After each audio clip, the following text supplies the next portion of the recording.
Opinion Tamil பார்வையாளர் அனைவருக்கும் வணக்கம். நான் உங்கள் யாசேர். விஜய் கட்சியுடைய கொள்கை எதிரியாக இருக்கக்கூடிய பாஜகவை விமர்சனம் பண்ணுவதற்கு விஜய்க்கு மிகப்பெரிய வாய்ப்பு ஒன்று கிடைச்சிருக்கு. அதாவது விஜயுடைய கடைசி படமாக சொல்லப்படக்கூடிய ஜனநாயகன் படத்திற்கு சென்சார் போர்டு இன்னமும் தணிக்கை சான்றிதழை கொடுக்காம இருக்கிறாங்க. இதனால படம் ரிலீஸ் ஆவதற்கு மிகப்பெரிய சிக்கல் என்பது உருவாகியிருக்கு. இது செய்வது சென்சார் போர்டு தானே, பாஜக தானே சென்சார் போர்டை கட்டுப்பாட்டில் வச்சிருக்கு. ஒன்றிய அரசை விமர்சனம் பண்ணுவதற்கு வாய்ப்பு கிடைத்தும் விஜயும் விஜய் கட்சியை சேர்ந்தவர்களும் கள்ள மௌனம் காக்குறாங்க. வெறும் கள்ள மௌனம் மட்டும் காட்டினா கூட பரவாயில்ல, வழக்கமான பாணியை இவங்க கையாளுறாங்கன்னு போயிடலாம். ஆனால் இது ஸ்டாலின் அவர்களுக்கு எதிராக திசை திருப்பக்கூடிய வேளையில் செங்கோட்டையன்ல இருந்து அந்த கட்சியுடைய அத்தனை நிர்வாகிகளுமே பேசி வருவதை பார்க்க முடியுது. அந்த ஆதாரங்கள் எல்லாம் நமக்கு சிக்கி இருக்கு. அந்த ஆதாரங்களை எல்லாம் இந்த வீடியோவில் நம்ம வெளியிட போறோம். அது மட்டுமல்ல, விஜய் பாஜகவுடைய ஊதுகுழல் தான் என்பதற்கு சாட்சியாக நேற்றைக்கு பாஜகவுடைய சித்தாந்தத்தின் அடிப்படையில் உள்வாங்கிய அத்தனை பேருமே விஜய் கட்சியில போய் சேர்ந்திருக்கிறாங்க. தொடர்ச்சியாக பாஜகவை சேர்ந்தவர்கள், பாஜகவுக்கு ஆதரவானவர்கள், மோடிக்கு ஆதரவானவர்கள் அத்தனை பேரையுமே விஜய் தன்னுடைய கட்சியில் சேர்ப்பது ஏன், இந்த வீடியோவில் விரிவாக பார்க்கலாம். இந்த வீடியோவை முழுமையாக பாருங்க. மறக்காம நம்மளுடைய ஒபினியன் தமிழ் சேனலை சப்ஸ்கிரைப் பண்ணிக்கோங்க. வரும் ஜனவரி 10ஆம் தேதி ரிலீஸ் ஆகக்கூடிய பராசக்தி படத்திற்கு சென்சார் போர்டு U/A சான்றிதழை கொடுத்துட்டாங்க. ஆனால் விஜயுடைய கடைசி படமாக இருக்கக்கூடிய ஜனநாயகன் படத்திற்கு இன்னமும் தணிக்கை சான்றிதழை கொடுக்கவே இல்லை. இது மிகப்பெரிய சதி அப்படின்ற வார்த்தைகளை தொடர்ச்சியாக தாவேகாவினர் பயன்படுத்தி வருவதை பார்க்க முடியுது. உண்மையிலே சான்றிதழ் கொடுக்கலையா அப்படின்னு சொல்லி கேட்டால், சென்சார் போர்டை பொறுத்த வரைக்கும் ஜனநாயகன் படத்தை முழுமையாக பார்த்து விட்டார்கள். U/A சான்றிதழை கொடுக்க வேண்டும் என்றும் அப்போதே சொல்லிவிட்டார்கள். ஆனால் சான்றிதழ் இன்னும் வரவே இல்லை. இதனால இன்னைக்கு கோர்ட்ல, சென்னை உயர்நீதிமன்றத்தில் விஜய் தரப்பு ஒரு மனுவை தாக்கல் பண்ணியிருக்கிறாங்க. இன்று மதியமே அந்த வழக்கம் விசாரணைக்கு வர இருக்குது. சரி, இப்போ இந்த தணிக்கை சான்றிதழை கொடுக்காதது யாரு? ஒன்றிய அரசா, மாநில அரசா? ஒன்றிய அரசு தானே. சென்சார் போர்டு ஒன்றிய அரசின் கீழே தானே இருக்கு. ஒன்றிய அரசுடைய சென்சார் போர்டு கீழே வரக்கூடிய அமைச்சகம் எது? Ministry of information and broadcasting தானே. அதோடைய அமைச்சர்கள் யாரு? அஸ்வினி வைஷ்ணவ், அதே போல எல்முருகன் தமிழ்நாட்டை சேர்ந்தவர் தானே. ஏன்பா எங்களுடைய விஜயுடைய கடைசி படமான ஜனநாயகன் படத்தை ரிலீஸ் பண்ணுவதில் இவ்வளவு சிக்கல்களை கொடுக்குறீங்க? ஏன் விஜயை பார்த்து உங்களுக்கு பயமா? தாவேகாவை பார்த்து பாஜக அஞ்சுகிறதா? ஏன் பாஜக இப்படி அஞ்சி நடுங்குறீங்க அப்படின்னு சொல்லி இந்த எல்முருகனை கண்டித்து ஒரு அறிக்கை விட்டாங்களா தாவேகா? இல்லை. தாவேகாவுடைய தலைவர்களாவது பேசினாங்களா? இல்லை. ஆனா சென்சார் போர்டில் உறுப்பினராக இருந்த கௌதமியை போய் டார்கெட் பண்றாங்க. ஏங்க இப்படி பண்றீங்க, இது உங்களுக்கு நியாயமான்னு கேட்க கௌதமியோ அவங்க என்ன சொல்றாங்கன்னா, எப்பா நான் அக்டோபர் 2023 அந்த பதவியிலேருந்து விலகிட்டேன், இணையப்பா கேட்குற, போய் சம்பந்தப்பட்ட அமைச்சரை போய் கேளுப்பான்றாங்க. இதுவரைக்கும் சம்பந்தப்பட்ட அமைச்சரை கண்டித்தோ, சம்பந்தப்பட்ட அமைச்சர் குறித்தோ, எல்முருகன் குறித்தோ ஒரு பதிலும் வரவே இல்லை. ஆனா இதை முதலமைச்சர் ஸ்டாலினுக்கு எதிராக எப்படியெல்லாம் மாற்ற முடியுமோ அப்படியெல்லாம் மாற்றிக்கிறாங்க. அதாவது சென்சார் போர்டு என்பது ஒன்றிய அரசுக்கு கீழே வரக்கூடியது என்று தெரிந்தும் இது மாநில அரசு தான் தடை போடுறாங்க. திமுகவும் பாஜகவும் கள்ள கூட்டணி அமைத்து கொண்டு தடுக்கிறாங்க. பாருங்க, பராசக்தி மட்டும் வருது, ஜனநாயகனுக்கு வரல அப்படின்றத பேசுவதை பார்க்க முடியுது. முதல்ல யார் பேசுறா? செங்கோட்டையன். கோவை ஏர்போர்ட்ல இவர் நேற்று பிரஸ் மீட் கொடுக்குறாரு. உடனே பத்திரிகையாளர்கள்ட்ட இவர் என்ன சொல்றாருன்னா, விஜயுடைய ஜனநாயகன் படத்தை தமிழ்நாட்டு மக்கள் அனைவரும் எதிர்பார்த்து காத்துட்டு இருக்கிறாங்க, அதுக்கு நீங்க தடை போட்டீங்கன்னா நீங்க தான் அந்த பாதகத்தை சந்திக்க வேண்டி வரும் அப்படின்றாரு. உடனே நிருபர் சும்மா இருப்பாங்களா? கேள்வி கேட்டாங்க. ஏங்க அதை தடுப்பது யாருங்க? ஒன்றிய அரசா அல்லது மாநில அரசா? தணிக்கை சான்றிதழ் யார் கொடுக்க மாட்டாங்க அப்படின்னு சொல்லி கேட்கும்போது வெளிப்படையாக பாஜகன்னு சொல்லணுமா இல்லையா? ஆனால் செங்கோட்டை என்ன தெரியுமா சொல்றாரு? அது அது உங்களுக்கே தெரியும் யார் செய்கிறார் என்பதை நீங்களே புரிந்து கொள்ளலாம். அது யாருன்னு உங்களுக்கே தெரியுன்றாரு. ஏன் பாஜகன்னு சொல்ல வேண்டியதானே? இது மட்டும் இல்லைங்க, இன்னொரு நிருபர் என்ன கேட்குறாருன்னா, ஈரோட்டில் பாஜகவுடைய விவசாய அணி தலைவராக இருக்கக்கூடிய GK நாகராஜ் ஈரோட்டுக்கு வந்தே பெரியாரை நாங்கள் நீக்குவோம் அப்படின்னு சொல்லி பேசுறாரு. உங்க கருத்து என்ன அப்படின்னு சொல்லி கேட்கும்போது இவர் என்ன தெரியுமா சொல்றாரு? பொதுவாக ஒவ்வொருவரும் ஒரு கருத்துக்களை சொல்கிறார்கள். எங்களுடைய கொள்கை தலைவர் அவர் ஒருவராக இருக்கிறார். 6 தலைவர் நான் இருக்கிறார் என்று சொன்னால் கொள்கை தலைவராக அவரை ஏற்றுக்கொண்டிருக்கிறோம். இவர்கள் கருத்துக்களை பற்றி நாம் இப்போது விமர்சனம் செய்வதற்கு இல்லை. அவரவருக்கு அவரவர் கருத்திற்கும் பெரியார் எங்களுடைய கொள்கை தலைவர் தான், இது குறித்து நான் விமர்சனம் வைக்க தேவையில்லைன்னு நினைக்கிறேன் அப்படின்றாரு. கொள்கை தலைவராக இருக்கக்கூடிய பெரியாரை, அதுவும் ஈரோட்டுக்கு இவருடைய மண்ணுக்கே வந்து ஒருத்தன் விமர்சனம் பண்றான். அப்போ அதை தட்டி கேட்க வேண்டிய இடத்தில் இருக்கக்கூடிய கொள்கை தலைவராக ஏற்றுக்கொண்டக்கூடிய கட்சியில் இருக்கக்கூடிய செங்கோட்டையன் பதுங்குவதை பார்க்க முடியுது. பாஜக என்ற வார்த்தையே வரல. இது மட்டுமல்ல, நிருபர் அடுத்து கேட்கிறாரு, அமித்ஷா என்டிஏ ஆட்சி வரும் அப்படின்னு சொல்றாரு அப்படின்னு சொல்லி கேட்கும்போது இதுக்குமே பார்த்தீங்கன்னா பாஜகன்ற வார்த்தை வரலைங்க. ஒவ்வொருடைய கருத்தும் ஒவ்வொன்றாக இருக்கிறது. அதற்கு அவர்களிடத்தில் தான் கூட்டணியில தான் கேட்க வேண்டுமே கேள்வியை தவிர என்னிடத்துல கேட்பது சரியாக இருக்காது. ஒவ்வொருவருக்கும் ஒரு கருத்து இருக்கு, அவர்கிட்ட போய் அந்த கருத்தை கேளுங்க, என்னிடம் நீங்க கேட்கக்கூடாதுன்றார். ஆனா இதே செங்கோட்டையன் என்ன சொன்னாரு, நயினார் நாகேந்திரனை நாங்கள் டெபாசிட் இழக்க செய்வோம். இன்னைக்கு திருநெல்வேலி தொகுதியில தாவேகா பாஜகவை மண்ணை கவ வைப்பதுதான் முதல் பணியே அப்படின்னு சொன்னாரா இல்லையா? நயினார் நாகேந்திரன் அதற்கு எதிர்வினை ஆற்றாரா இல்லையா? சொல்லி ஒரு மாசம் கூட ஆகலையே, ஏன் இப்ப திடீர்னு என்டிஏ ஆட்சி அமையும் சொல்றாங்கன்னா, இல்லைங்க தாவேகா ஆட்சி தாங்க அமையும், விஜய் தாங்க முதலமைச்சர் அப்படின்ற வார்த்தையை ஏன் செங்கோட்டையன் பயன்படுத்த மாட்டாரு? அப்ப இந்த 3 கேள்விகள் பாஜகவை சார்ந்து கேட்கப்படுது. ஆனா செங்கோட்டையன் பாஜக என்ற வார்த்தையை பயன்படுத்தவே இல்லை. ஆனா திமுக பத்தி நிருபர் ஒரு கேள்வி கேட்கிறாரு, லேப்டாப் திட்டத்தை பத்தி. அதுக்கு மட்டும் பாத்தீங்கன்னா, பால் ஊட்டும் போதுதான் பாலை கொடுக்கணும், அந்த குழந்தை வயதுக்கு வந்த பின்பு பாலை ஊட்டுவது ஏன் அப்படின்னு சொல்லி அதற்கு மட்டும் பதில் சொல்வதை பார்க்க முடியுது. அப்ப ஜனநாயகன் படத்தை தடை போடுவது யார் அப்படின்னா அது உங்களுக்கே தெரியும் அப்படின்னு சொல்லிட்டு தப்பிச்சு போறாங்க. இவர் மட்டுமல்ல, நேற்றைக்கு பிரஸ் மீட்டை சிடிஆர் நிர்மல்குமார் சந்திக்கிறார். இவர்கிட்ட இதே மாதிரி கேள்வி கேட்கும்போது இவர் என்ன சொல்றாருன்னா, ஜனநாயகன் படத்திற்கு தணிக்கை சான்று தருவதில் வேண்டுமென்றே தாமதம் செய்கிறார்கள் அப்படின்னு சொல்லி என்ன தோன்றுகிறதுன்றாரு. யாருங்க தாமதம் பண்றாங்க?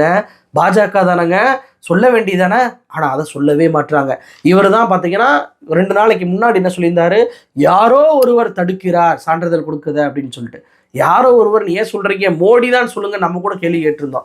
இன்னைக்கும் அவர் திருந்தல, இதுல பாஜக என்ற வார்த்தையை பயன்படுத்தவே இல்லை. இவர் மட்டுமல்ல, தாவேகாவுடைய ஊடக அணியுடைய பொறுப்பாளராக ஒருங்கிணைப்பாளராக இருக்கக்கூடிய ரமேஷ், இவர் ஒருபடி மேல போய் என்ன சொல்ல ஆரம்பிச்சிட்டாரு தெரியுமா, ஸ்டாலின் தான் காரணம்ட்டாரு. அதாவது பராசக்திக்கு ஒரு நீதி, ஜனநாயகனுக்கு ஒரு நீதியா, இதுதான் உங்களுடைய சமூக நீதியான்றார். ஏப்பா சென்சார் போர்டுக்கும் சமூக நீதிக்கு என்னப்பா சம்பந்தம்? ஏப்பா திமுகவை நோக்கி வர்ற பராசக்தியை மட்டும் ஆளுங்கட்சிக்கு ஆதரவான பராசக்திக்கு மட்டும் சான்றிதழ் கிடைக்குது, ஆனா ஜனநாயகன் படத்துக்கு போன்ற படங்களுக்கு வந்து சான்றிதழ் கிடைக்க மாட்டேது. இதுதான் திமுக பாஜக கள்ள கூட்டணின்றாரு. ஏப்பா உங்களுடைய கொள்கை எதிரி உங்களை பழி வாங்கணும்னு நினைக்கிறாரே வச்சுக்கிறோமே, இதுல திமுக விட்டுருவோம். உங்களுடைய கொள்கை எதிரியை விமர்சிப்பதற்கு ஒரு வாய்ப்பு. இதுல வந்துட்டு ஒன்றிய பாஜக அரசே ஏன் இந்த படத்தை பார்த்து பயப்படுறீங்க, மெர்சலை போல உங்களை மெர்சலாக்கிடுவாருன்னு நினைக்கிறீங்களா அப்படின்ற கருத்துக்களை சொல்லியிருக்கணுமா இல்லையா? ஆனா சமூக நீதியான்னு கேட்கிறாங்க. பாஜகவுக்கு பதிலாக ஸ்டாலின் அவர்களை விமர்சனம் பண்ணுவதை பார்க்க முடியுது. இதுல இவர் என்ன சொல்றாரு, அரசியல் கருத்து முரண்பாடுகள் இருந்தா அதை மக்கள் மன்றத்துலதான் போய் தீர்க்கணுமா, இது மாதிரி அதிகாரத்தை கொண்டு ஒரு படைப்பை வந்து தடுத்து நிறுத்தக்கூடாதான், அப்படி நிறுத்தினா அது ஜனநாயக படுகொலை அப்படின்றாரு. எவ்வளவு பெரிய கேவலம் பாருங்க. கட்சியில் இருக்கக்கூடிய தலைமை ஒருங்கிணைப்பாளர்ல இருந்து ஊடக பொறுப்பாளர் வரைக்கும் சென்சார் போர்டு ஒன்றிய அரசு கீழே தான் இருக்கு. பாஜக அப்படின்ற வார்த்தையை பயன்படுத்தவே மாட்டாங்க. ஆனா தற்குறிகளா இருக்கக்கூடிய தங்களுடைய தொண்டர்களுக்கு இது ஸ்டாலின் தான் காரணம், பாஜக இல்லை என்பதை ஊற்றுறாங்க. ஏன் பாஜக என்ற இடத்தில் வரும்போதெல்லாம் நீங்க கள்ள மௌனம் காக்குறீங்க? இந்த கள்ள மௌனத்திற்கான காரணம் என்ன? இன்னைக்கு கோர்ட் உங்களுக்கு விசாரிக்க போகுதுல, அங்கேயும் போயிட்டு ஸ்டாலின் தான் தடுக்கிறார், திமுக பாஜக கள்ள கூட்டணி அப்படின்ற வார்த்தையை பயன்படுத்துவீங்களா? கரூர்லயே நீங்க அதை பயன்படுத்தலையே. கரூர் வழக்குல இங்கிட்டு பூரா ஸ்டாலின் பக்கம் குறையா சொல்றது, செந்தில் பாலாஜி காரணம்ன்றது. கோர்ட்டுக்கு போய் இது ஒரு விபத்துங்க, எதுக்கு எங்களை இது பண்றீங்க, இது அரசு நல்லாதாங்க பண்ணாங்க, போலீஸுக்கு நன்றிங்கன்றாங்க. எப்படியெல்லாம் மாற்றி சொல்ல முடியுமோ அப்படியெல்லாம் மாற்றி சொல்லக்கூடிய ஒரு அமைப்பாக இந்த தாவேகா இருக்கு. தொடர்ச்சியாக பாஜக என்ற வார்த்தையை பயன்படுத்தாத விளைவு இன்னைக்கு என்ன இருக்கு தெரியுமா? விஜய், உங்களுடைய கட்சியை பாஜக கபலீகரம் செஞ்சுக்கிட்டு இருக்கு. அந்த கட்சிக்கு நீங்க கட்டுப்படவில்லை அப்படின்ற ஒரு பக்கத்துல உங்க வாதமே எடுத்துக்கொண்டாலும் கூட அந்த கட்சியில் சேரக்கூடிய அத்தனை பேரும் பாஜக காரனா இருக்கா, அந்த சிந்தனைவாதியா இருக்கா, மோடியுடைய ஆதரவாளராக இருக்கா, நீங்க வரவேற்று அவரை சேர்க்கறீங்க. நேற்றைக்கு பார்த்தீங்கன்னா திமுகவுடைய ஒன்றிய செயலராக இருந்தவர் கார்த்திகேயன், மதுரையை சேர்ந்தவர், அவர் பாருங்க, அவர் வந்துட்டு தாவேக்கால போய் சேர்றாரு. அதுக்கு காரணம் தான் பகிரண்டு இருக்கு. அவர் என்ன சொல்றாரு அப்படின்னா, சிறுபான்மை மக்களுடைய ஓட்டுகளுக்காக திருப்பன்ற தீபத்தூணை வந்துட்டு தீபம் ஏற்றாம திமுக அரசு தடுத்து வந்துச்சு. இது ஒரு ஆன்மீகவாதியாக பக்தனாக எனக்கு மன உளைச்சலை கொடுத்துச்சு, இந்துக்களுக்கு வந்து துரோகம் பண்ணிட்டாங்க, அதனால நான் போய் தாவேக்கால போய் சேர்ந்தேன்றாரு. என்னங்க இது ஒரு லாஜிக்கே இல்லாம இருக்கே. தாவேக்காவுடைய கொள்கை என்னன்னு கேட்டா பிறப்புக்கும் எல்லா உயிருக்கும்னுவாங்க, மதசார்பற்ற சமூக நீதி அப்படின்னுவாங்க. இப்படிப்பட்ட கொள்கையுடைய கட்சியில எப்படி திருப்பரங்குன்ற தீபத்தூண்ல தீப ஏற்றலன்னு சொல்லிட்டு ஒரு ஆள் போய் சேர முடியும்? சிறுபான்மை ஓட்டுகளுக்காக குறிவைக்கிறார்கள் எப்படின்னு சொல்லி ஒரு சேர முடியும்? ஏன்னா விஜயே சிறுபான்மை மக்களுக்கு ஆதரவானவர் சொல்லிட்டு கிறிஸ்துமஸ் விழாவை நடத்திட்டாரு. அவர் போய் நோம்பு கஞ்சி குடிச்சிட்டாரு. சிறுபான்மை மக்களுக்கு காக்கக்கூடிய கட்சி தாவேக்கா அப்படின்றத அவங்க பிரச்சாரமா இருக்கு. அப்படி இருக்கும்போது எப்படி இவர் போய் தாவேக்காவில் போய் சேர முடியும்? பாஜகவில் தானே சேர முடியும். அப்ப தாவேக்கா இவர்களை போன்றவர்களுக்கு ஒரு சரியான கட்சியாக தெரியுது. இந்த கொள்கையிலெல்லாம் அந்த கட்சியில போனா நம்ம பேசிக்கிறலாம்னு தெரியுது. அப்படிப்பட்ட கட்சியாக பாஜக என்று வரும்போதும், பாஜக கிளப்பக்கூடிய மதவாத பிரச்சனைகளின் போதும் தாவேக்கா அமைதியாக இருக்கு. குறிப்பா விஜய் எதுவுமே பேச மாட்டாரு. அப்ப அந்த கொள்கைக்கு ஆதரவான கட்சி அப்படின்ற அடிப்படையில தானே இவ்வளவுலாம் போய் சேர்றாங்க. இப்படிப்பட்ட கருத்துக்களை சொல்லிட்டு போய் சேர்றாங்க. உங்களுக்கு உண்மையிலே கொள்கை இருந்தா, உங்களுக்கு பெரியாரும் அம்பேத்கரும் அண்ணாவும் எம்ஜிஆரும் தலைவர்களாக இருந்தா, இப்படிப்பட்ட வார்த்தையை சொல்லிட்டு ஒருத்தர் உங்க கட்சியில போய் சேர முடியுமா? முடியாதே. சேருகிறார் என்றால் உங்களுடைய கள்ள மௌனம் எதை கொண்டு போகுது, உங்களுடைய கள்ள மௌனம் எதை காட்டுது அப்படின்றத பார்க்க முடியுதா இல்லையா? இவர் மட்டும் இல்லைங்க, இதற்கு முன்பு சத்யகுமார்னு ஒருத்தர், அதாவது மோடியுடைய தீவிரமான ஆதரவாளர், டிபேட்ல பார்த்தீங்கன்னா சாணவாசை வெறுப்பேற்றி சாணவாசே பார்த்தீங்கன்னா ஒரு கட்டத்தில் இதுக்கு மேலே விவாதம் பண்ண முடியாதுங்க, குப்பை மாதிரி பேசுகிறாங்க அப்படின்னு சொல்லிட்டு எழுந்து சென்றார். அப்படிப்பட்ட ஒரு நபர் தான் இந்த சத்யகுமார். இந்த சத்யகுமாரை பார்த்தீங்கன்னா வாங்க பாபா சாஹிப் அம்பேத்கர் அப்படின்னு சொல்லி கூப்பிட்டு கட்சியில் சேர்த்திருக்கிறாரு இந்த விஜய். எவ்வளவு பெரிய கேவலம் பாருங்க. அம்பேத்கர் கொள்கை தலைவருங்க, ஒரு பச்சை சங்கி, அயோக்கியத்தனமான கருத்துக்களை பேசக்கூடிய ஒரு சங்கி, மோடிக்கு ஆதரவாக பேசக்கூடிய ஒரு சங்கியை பாபா சாஹிப் அம்பேத்கர் வாங்க நீங்க உருவத்தில் அப்படியே இருக்கிறீங்க அப்படின்னு சொல்லி பேசுவதற்கு யாருக்காவது மனசு வருமா? ஆனால் அந்த விஜய்க்கு வந்திருக்கு பாருங்க. இது மட்டுமல்ல, ராவுத்தர் இப்ராஹிம்னு ஒருத்தர், அவரையும் மாநில செய்தி தொடர்பாளராக்கி இருக்கிறாங்க. இவரும் பாருங்க திமுகவுக்கு எதிராக பேச வேண்டும் என்பதற்காக பாஜகவுக்குலாம் ஆதரவாக பேசினார், அண்ணாமலைக்கெல்லாம் ஆதரவாக பேசினார். இன்னைக்கு தாவேகாவுடைய மாநில செய்தி தொடர்பாளராக இவருக்கு பொறுப்பு என்பது கொடுக்கப்பட்டிருக்கு. இவர் மட்டுமா? சிடிஆர் நிர்மல்குமார் ஆர்எஸ்எஸ்லே இருந்தவர், அருண்ராஜ் ஐஆர்எஸ் நிர்மலாவுடைய கட்டுப்பாட்டில் இயங்கிய ஒரு அதிகாரி, அவரும் அந்த கட்சியில போய் சேர்ந்திருக்கிறார். இப்படி ஆர்எஸ்எஸ், பாஜக, மோடி ஆதரவாளர்கள் அத்தனை பேருக்குமே, மதவாத சிந்தனையுடைய அத்தனை பேருக்குமே இந்த கட்சி ஒரு புகலிடமாக, ஒரு போக்கிடமாக இருக்கா இல்லையா? அப்போ அந்த கட்சியை நீங்கள் எந்த அடிப்படையில் வார்த்தை எடுத்துக்கிட்டு இருக்கீங்க? அப்போ பாஜக என்று சொல்லக்கூடிய அந்த கள்ள மௌனம் தானே இதற்கு காரணமாக இருக்குது. உங்களுடைய சொந்த படமான ஜனநாயகன் படம் நீங்கள் மக்களுக்கு விட்டுருங்க. மக்களுக்கு பிரச்சனை ஏற்படுத்துகிறான், திருப்பரங்குன்ற பிரச்சனை ஏற்படுத்துகிறான், இதையெல்லாம் நீங்கள் குரல் கொடுக்க வேணாம். உங்களுக்கு பிஸ்னஸ் தானே முக்கியம்.